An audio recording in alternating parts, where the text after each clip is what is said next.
우리에게 좋은 일이 일어납니다. 우리 온 마음 다해서 주님을 사랑하십시다. 아멘. 사도행전은 예수께서 십자가에서 죽으시고 부활하시고 그리고 승천하신 후에 예수님의 복음이 어떻게 들불처럼 로마 전역에까지 퍼져나갔는가를 보여주는 이야기입니다. 우리 예수님의 이야기는 정말 감동적입니다. 복음서를 읽고 그분의 하신 일을 생각해 보면요, 하나하나가 정말 은혜가 됩니다. 그분의 사랑, 그분의 돌보심, 그 구석구석에 만지시는 그분의 손길과 그 모든 것은 생각할수록 은혜가 됩니다. 저는 지난 한 주간 요한복음 1장부터 6장까지를 깊이 묵상하는 시간을 가졌습니다. 전에 좀 이렇게 뭔가 좀 발견하던 것이 더 분명하게 와닿으면서 주의 말씀의 능력이 뭔지, 은혜가 뭔지에 대해서 다시 한번 배우는 시간이 됐습니다. 근데 말입니다. 예수님의 이야기가 만약에 예수님 그때로 딱 끝났으면 어떻게 됐을까요? 아마 우리는 이 자리에 있지 않았을 것입니다. 감사하게도 예수님의 이야기는 예수님한테서 끝나지 않았습니다. 그 이야기는 그분을 믿는 사람들의 삶에서 계속되고 또 그 이야기 또 그들의 수고가 있어서 오늘 우리에게까지 전해질 수 있었던 것입니다. 그게 어떻게 가능했을까? 그것을 알려주는 것이 바로 사도행전입니다. 사도행전은 그 예수님의 이야기, 그 복음의 뜨거운 열정을 가지고 말씀을 전했고 또 전한 사람들의 이야기, 그것이 바로 사도행전의 이야기일 것입니다. 제자들이 전하고 또 그분한테서 복음 들은 사람 또 전해갖고 오늘 우리에게까지 은혜의 물고가 오게 된 줄로 믿습니다. 그들은 하나님의 행하시는 역사 안에 있었고 하나님은 그들 안에 일하셨으며 그들 안에서 살아계셨습니다. 그리고 그 역사는 오늘 우리들을 통해서도 이 땅에 이루어지게 되실 것입니다. 여러분, 사도행전 전체에서요 가장 중요한 이야기가 뭘까요? 굵직한 이야기들, 뭔가 역사의 물꼬를 확 틀었던 사건들이 있거든요. 뭐가 있을까요? 첫째는 뭐니 해도 오순절 다락방에 성령이 임한 거죠. 그게 있어서 사도행전이 태동될 수 있었으니까요. 그 다음에 뭐가 있을까요? 우리 깁니까? 편하게 한번 말씀 따라보시죠. 뭐가 있죠? 한번 생각나는 데다가 핍박자 사울이 뒤집어져서 사도 바울로 바뀌어진 회심 이야기, 굉장히 중요하죠. 또 뭐가 있을까요? 복음이 베드로 통해서 로마의 백부장 고넬로 집안에 선포된 것, 그런 이방인의 그 세계를 넘어가는 굉장히 중요한 사건입니다. 또 하나 13장에 보면은 안디옥 교회를 시작으로다가 이방인 선교 시대를 열어간 것도 굉장히 중요한 사건입니다. 그런데요, 거기에 빼놓을 수 없는 사건이 있습니다. 바로 오늘 본문에 있는 제1차 예루살렘 공의회입니다. 여러분, 이 사건이 왜 중요할까요? 그러나 이것을 이야기하기 위해서는 이 회의의 배경을 우리가 이해할 수 있어야 합니다. 예수님께서 구원을 성취하셨습니다. 그리고 교회가 시작이 됐습니다. 이렇게 시작은 됐지만은 아직 신학적으로는 정립이 되지 않은 과도기의 상태에 오늘 교회가 놓이게 됐습니다. 처음에 복음을 받아들인 사람들은 전부 예루살렘 교회의 사도와 그리고 많은 사람들이었습니다. 그런데 그분들은요, 우리들은 아브라함의 자손이라고 하는 아주 굉장한 선민의식의 자부심을 갖고 있었어요. 그리고 그분들은요, 이 복음이 누대인 자기들한테만 있는 거라고 생각을 했어요. 그래서 이 복음을 듣고 이방 세계에 나간다는 거 생각도 하지 못했었습니다. 오직 구원받은 오직 하나님의 백성인 선민의 우리만이 이 복음을 누릴 수 있다고 굉장히 좁은 경직된 사고를 하고 있었습니다. 주님은 승천하시기 전에요. 사도행전 1장 6절을 보면 이렇게 말씀하십니다. 그들이 모였을 때에 예수께 여쭈어 가로되 주께서 이스라엘 나라를 회복하심이 이때니까 하니 이르시되 때와 시기는 아버지께서 자기의 고난에 두셨으니 너희 알 바니라. 예수님께서 부활하시고 40일간 계셨는데요. 제자들은 그때까지도 주님 언제 이 나라 회복할 겁니까? 언제 로마 병도 다 쓸어내고 다시 유대 나라가 회복될 것이냐는 여전히 정치적이고 군사적인 메시아에서 한치도 벗어나지 못했어요. 그런 그에게 주님 뭐라고 하십니까? 오직 성령이 너에게 임하시면 너희가 권능을 받고 예루살렘과 온 유대와 사마리아와 땅 끝까지 가서 내 증인이다라고 말씀하십니다. 그런데 주님이 그렇게 말씀하셔도요, 이 사람들은 유다하고 예루살렘을 떠날 줄 몰라요. 하얀 당할 생각은 안 해요. 왜? 저것들은 다 지옥 딸감 같은 짐승만도 못한 이방인이라고 하는 철저한 그 유대인 선민의식에 붙들려 갖고는 그 벽을 넘어갈 수 없어요. 하나님께서는 예루살렘 교회에 큰 핍박을 주셔요. 그래서 어쩔 수 없이 도망가서 흩어져서 그들이 복음을 전하는데 거기가 어디 가냐? 사마리아까지였어요. 근데 거기서 또 한치도 못 넘어가요. 그때 하나님께서 참 재미있는 일을 하십니다. 그게 바로 사도행전 10장에 있습니다. 이렇게 시작을 합니다. 가이사라에 고넬로라 하는 사람이 있으니 이달리아 부대라 하는 군대의 백부장이다. 그가 경건하여 온 지방과 더불어 하나님을 경외하며 백성을 많이 구제하고 하나님께 항상 기도하는 사람입니다. 근데 하루는 그가 기도하는데요, 갑자기 천사가 나타난 겁니다. 놀랐어요. 그러니까 뭐라고 합니까?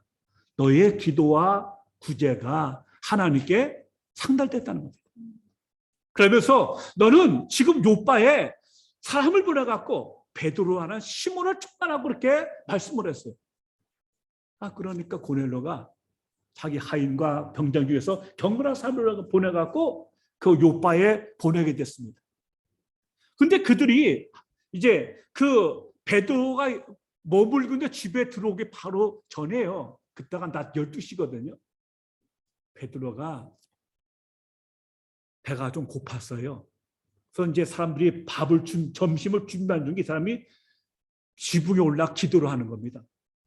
기도를 갑자기 환상이 열리면서 하늘에서 웬 그릇에 보자기가 쌓여갖고 내려오는 거예요. 가만히 보니까 거기에 별 짐승이 다 있어요. 기는 거, 나는 거, 뭐 해갖고 도저히 먹을 수 없는 그 짐승들이 잔뜩 있는 거예요. 근데 뭐라고 하느냐? 잡아먹으라는 겁니다. 그러니까 베드로가 난 절대 그럴 수 없습니다. 속되고 깨끗하지 못한 것을 난 결코 먹지 않겠다면서 손살을 치고 있는 겁니다. 하나님은 먹어라, 못 먹습니다. 먹어라, 못 먹습니다. 왜 그랬을까요? 유대인들은요, 레위기 11장에 볼 것 같으면 음식 정결례법이 있어요. 그래서 어떤 건 먹으면 되고 어떤 건 먹으면 안 됐어요. 근데 지금 내려온 건 뭐냐? 도무지 먹을 수 없는 그 잔뜩이 있거든요. 난 못 먹습니다. 그러고 있거든요. 그러니까 뭐라고 합니까? 하나님께서 깨끗하게 하신 것을 네가 속되다고 하지 말아라. 그러기를 3번을 하고 있는 겁니다. 참 이상하잖아요. 왜 이런 환상을 보여줬을까? 왜 먹지 말라는 음식을 이렇게 자꾸 먹으라고 강권할까? 근데 마침 고넬로가 보낸 사람이 그 집에 도착했어요. 이 집에 시몬의 사람이 있습니까? 있다고, 들어오시라고. 그런데 베드로가 도대체 이게 무슨 뜻일까 하고 고민하고 있는데 성령께서 말씀하시는 거예요. 두 사람이 너를 찾으니 일어나 내려가 의심하지 말고 함께 가라. 내가 그들을 보내었느니라. 결국 베드로는 이방인들 만나는 게 마음에 들진 않았지만 성령께서 강권해서 또 미루니까 어쩔 수 없이 고넬로가 보낸 사람들과 또 유대인 형제들과 더불어 고넬로 집에 가게 됩니다. 가니까요, 온 집안과 그 친구들 다 모여갖고 지금 베드로가 말씀 전하기를 기다리고 있는 거예요. 베드로가 그들에게 말씀을 전가하는데 말입니다, 기절 초풍을 내게 생겼어요. 말씀을 선포하는데 안수도 안 했는데 갑자기 성령께서 오시더니 그들이 방언을 하고 하나님 높임하는 엄청난 역사가 일어났어요. 자기들이 오순절을 받은 똑같이 역사하고 있거든요.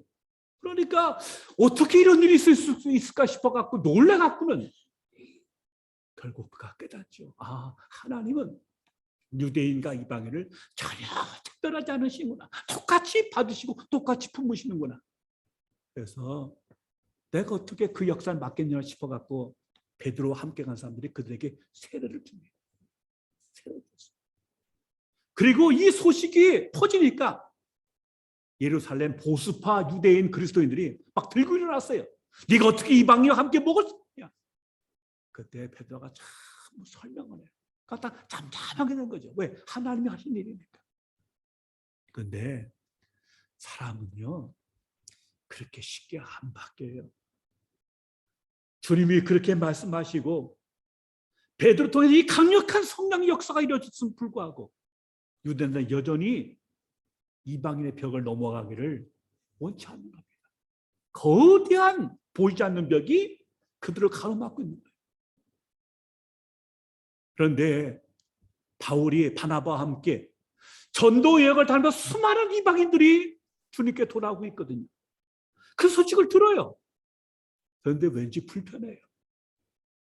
그 중에는 어떤 사람이 있었느냐, 골수 유대인 중에서는 이방인들이 예수 믿으면 그것만 갖고 안 된다, 뭔가 더 있어야 한다고 싶어갖고 자기 발로 가서 이방인 교회 가서 얘기하는 사람들이 있었어요. 뭐라고 얘기합니까?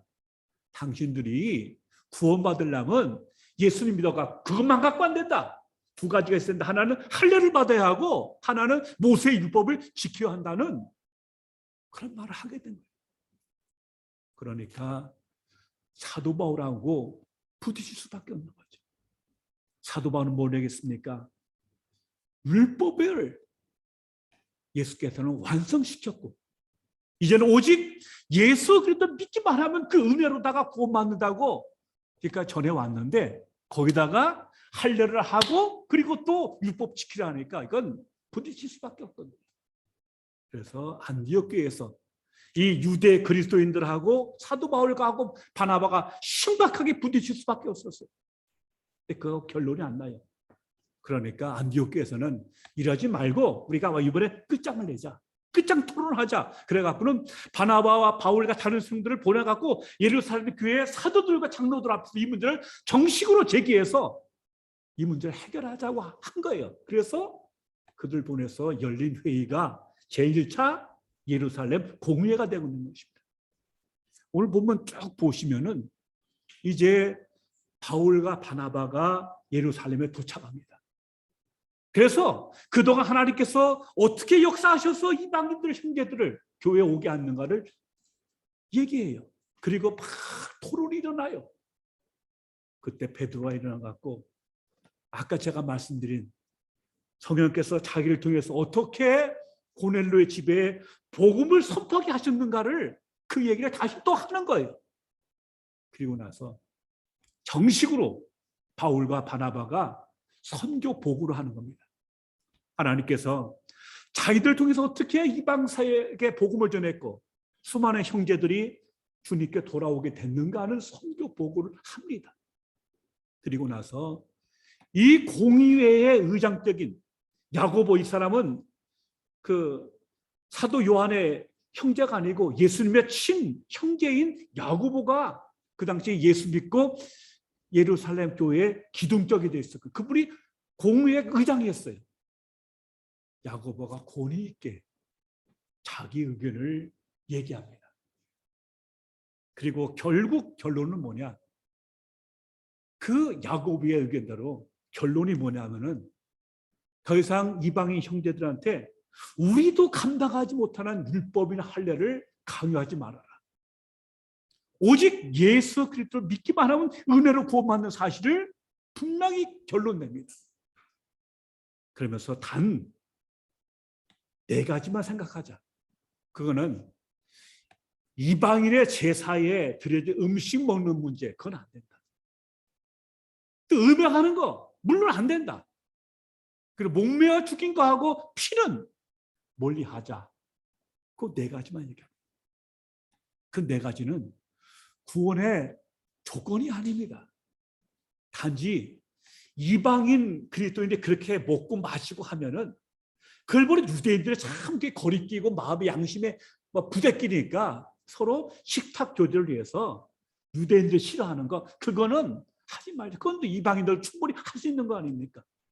네, 그렇게 된 거예요. 그래서 이거를 정식으로 편지를 쓰고 그리고 2 사람을 보내서 말로 다 이것을 설명해 주는 일을 하자고 했어요. 그리고 오늘 본문 말씀 뭐냐? 그 되어진 결론의 이야기를 쓴 거고, 그리고 뭡니까? 유다와 실라가 가서 이걸 다시 말로다가 안디옥 성도들한테 설명하니까 다 기뻐하고 좋아했다고 하는 얘기. 이게 바로 예루살렘 공의회가 되는 것입니다. 그럼 여러분, 이 예루살렘 공의회가 갖고 있는 의미가 뭐겠습니까? 첫째는 구원은 오직 은혜로 받는다는 사실을 재확인한 겁니다. 그가 유대인이든 이방인이든 그런 거 상관없이 오직 예수 그리스도의 십자가 그리고 부활의 은혜를 믿기만 하면은 구원받는 사실을 재확인한 것이 첫 번째 의의가 될 것입니다. 여러분, 한자가 왜 문제가 됐냐면요, 율법을 지켜서 구원받는다 하면은 인간은 그 모든 율법을 다 지켜야 돼요. 어느 하나만 걸려도 그 사람은 절대로 구원받을 수 없어요. 그거는 뭐냐? 정통 유대교를 믿는 사람조차도 감당하기 어려운 지배예요. 그건 될 수 없는 거거든요. 율법은 우리가 연약한 죄인임을, 부족한 인생임을 드러내기 위한 것이지 율법 통해서 구원받을 수 있는 게 아니거든요. 유대교 그리스도인들은 자기도 못하는 것을 억지로 이방인한테 떠넘기는 건 이건 있을 수 없다. 그래서 오직 이방인이든 유대인이든 오직 은혜로 예수 믿고 구원받는 사실을 분명하게 재확인한 것, 그것이 첫 번째 의미가 될 것입니다. 2 번째는 이방 선교의 커다란 걸림돌을 제거했습니다. 만약에 유대 그리스도인들의 주장들을 한다면 이방인들이 예수 믿고 교회에 들어와서 다시 할례를 하고 율법을 준수해야 된다면 그거는 그리스도교가 아니죠. 그 말은 뭐냐? 이방인이 유대 교인이 되고 그 다음에 예수 믿어야 구원받는 거 똑같은 거거든요. 그거는 복음화가 되는 게 아니고 결국 유대교화가 되는 것밖에 아니거든요. 이것은 당시에 이방인한테 전교할 때 이것은 저도 말이 안 되는 엄청난 걸림돌이 될 수밖에 없었던 겁니다. 그러므로 사도 바울은 이 문제만큼은 분명히 처리해야 됐어요. 그래서 이것과 심각하게 부딪히게 됩니다. 왜 그래? 그건 결국 뭐냐? 예수 그리스도의 복음의 그 은혜, 그것을 근본적으로 부인하는 잘못된 행사이기 때문에 이것을 극복할 수 있어야 했던 것입니다. 그러므로 예수 그리스도의 복음이 땅끝까지 전해지기 위해서는 이러한 잘못된 율법주의를 이걸 부수지 않으면 결코 복음이 갈 수 없기 때문에 이걸 아주 목숨 걸고 이걸 지켰던 것을 볼 수 있습니다. 그럼 우리가 바울 서신 보면요, 또 사도행전 보면 바울의 유대인 그리스도인들하고 굉장히 많이 부딪히거든요. 굉장히 부딪혀요. 왜 그러냐? 바로 유대교 출신 이 그리스도인들이 자꾸만 할례하고 율법을 강조하다 보니까 이건 결국 복음을 회동시키는 거거든요. 그래서 아주 목숨 걸고 부딪혔던 걸 볼 수 있습니다. 그럼 갈라디아서를 보면요, 바울이 인사하고 나서 곧장 본론으로 들어가는데 아주 심한 말을 합니다. 뭐라고 하는지 아세요? 그거 한번 보여주세요. 그거 보면 아주 이렇게 말합니다. 너희가 어떻게 내가 하자는 복음을 떠나서 다른 복음을 듣느냐? 그렇게 반문하면서 누구든지 내가 하자는 복음 외에 다른 복음을 전하면 그 사람들은 뭐냐? 저주를 받을지어라고 얘기합니다. 우리가 전에 말하였거니와 내가 지금 다시 말하노니 만일 누구든지 너희가 받은 것 외에 다른 복음을 전하면 뭐 한다고요? 저주를 받을지어다. 얼마나 강한 말입니까? 왜 그래요? 바울이 전도해서 세운 갈라디아 교회가 이러한 잘못된 사상과 이단 사상을 받아들여서 뿌리째 흩뜨리고 있고 이탈하고 있었거든요. 그걸 바울이 견딜 수가 없는 거죠. 그래서 눈에 불을 켜고 그것을 제지하고 책망하면서 다시 한번 그들을 복음 위에 세우는 바울의 노력을 한 것을 볼 수가 있는 것입니다. 근데 결국 오늘 제1차 예루살렘 공회는 좋은 결과를 가져온 겁니다.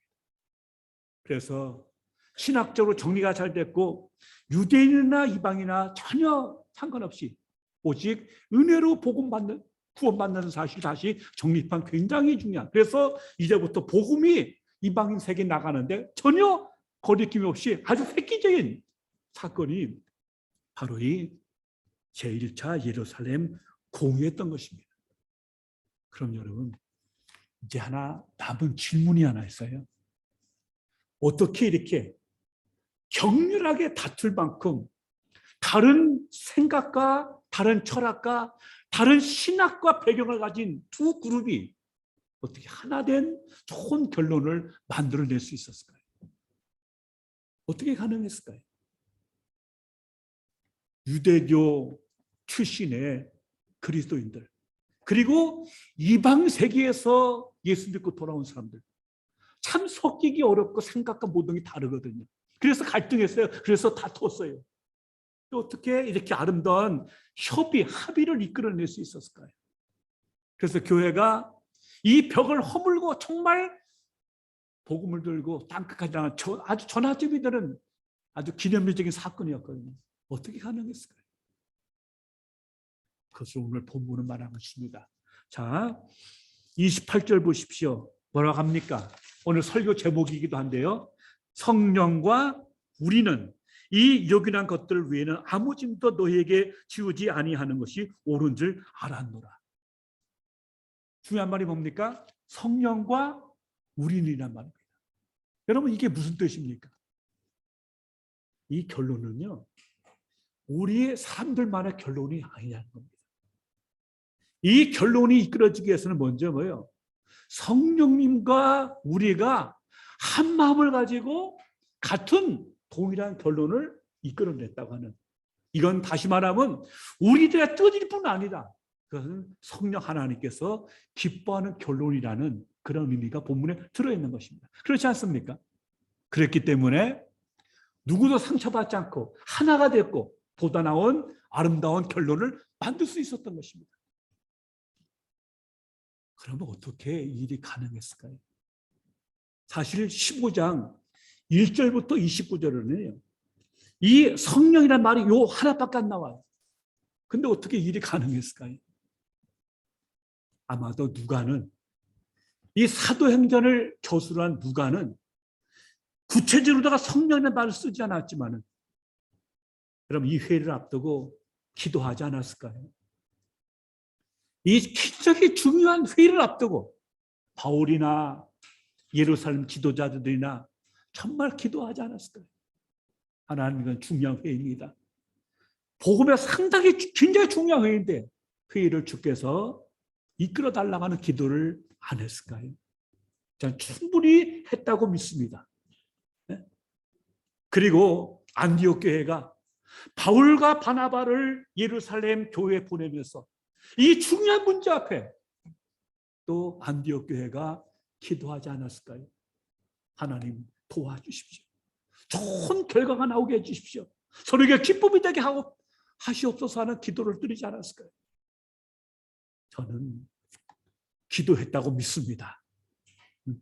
둘째, 오늘 본문 보시면요, 다 발언하게 합니다. 바울도 발언하게 하고 바울을 반대하는 사람도 발언하게 해요. 다 발언합니다. 자기 있는 걸 다 털어놔요. 얘기해요. 그래서 언로가 막히잖아요. 다 얘기하고 통하고 했어요. 민주적으로 공평하게 서로의 의사를 다 말하게 한 다음에 이제 결론을 이끌었는데, 오늘 성령께서 그 가운데서 한 사람 한 사람에 감동하시고 역사하시고 도와주셔서 이 아름다운 결론을 이끌어낸 줄로 믿습니다. 아멘.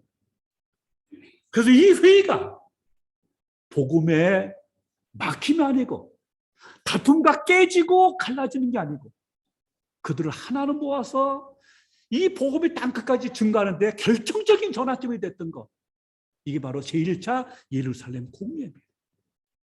그래서 하나님께서 이를 기뻐하셨고 하나님뿐만 아니고 안디옥 교회도 기뻐하면서 드디어 선교 시대가 아주 힘있게 열리는 귀한 은혜의 사건이 됐던 것입니다. 어떻게 가능해야 할까요? 교회 회의뿐이 아니죠. 우리가 개인과 개인이 만나도 마찬가지고 가정도 마찬가지고 교회도 사회도 다 생각이 달라요. 우리가 서로 때로 갈등해요. 때로 다툴 때도 있어요. 그럴 때 어떻게 할 거냐는 거죠. 어떻게 이걸 묶어서 정말 주님께서 기뻐하시는 그런 공동체 결론을 만들어낼까? 첫째, 기도해야 될 줄로 믿습니다. 기도해야 합니다. 다른 길이 없어요. 기도하는 겁니다. 둘째는 들어야죠. 기도했으니까 들어야죠. 누구의 음성을 들어야 합니까? 성령의 음성을 들어야 되죠. 바울은 로마서 8장 14절에서 무릇 하나님의 영으로 인도함을 받는 사람이 하나님의 자나를 말하고 있습니다. 그렇기 때문에 기도하고 성령의 음성을 듣고 성령의 인도를 받아야 합니다. 그리고 셋째는 뭡니까? 그대로 순종해야 합니다. 그대로 순종해. 그렇게 될 때에 어떤 문제도 어떤 갈등도 사실 주님 안에서 회복되면서 보다 나은 선과 보다 나은 미래를 만들어가는 디딤돌이 되는 복된 역사가 이루어지게 될 줄로 믿습니다. 우리도 조금 후에 회의를 하게 될 텐데 우리도 그런 고백을 할 수 있었으면 좋겠어요. 성령과 우리는 이렇게 결정했습니다. 아멘. 성령과 우리는 이렇게 결정했습니다. 그게 개인 문제든 가정 문제든 교회든 어떤 문제든 간에 믿는 성도가 있는 곳에 함께 나누고 그 결론이 성령과 우리는 이렇게 결정했습니다 하고 그 결론 갖고 우리가 아멘하고 나가게 될 때 오히려 그것은 디딤돌이 돼갖고 새로운 미래를 만들어가는 복된 은혜가 같이 하게 될 줄로 믿습니다. 오늘 이 은혜가 함께 하시기를 주님의 이름으로 축원합니다. 기도하겠습니다. 아버지 하나님 고맙습니다. 예루살렘 공의회가 참으로 심각한 문제를 함께 가지고 토론했습니다.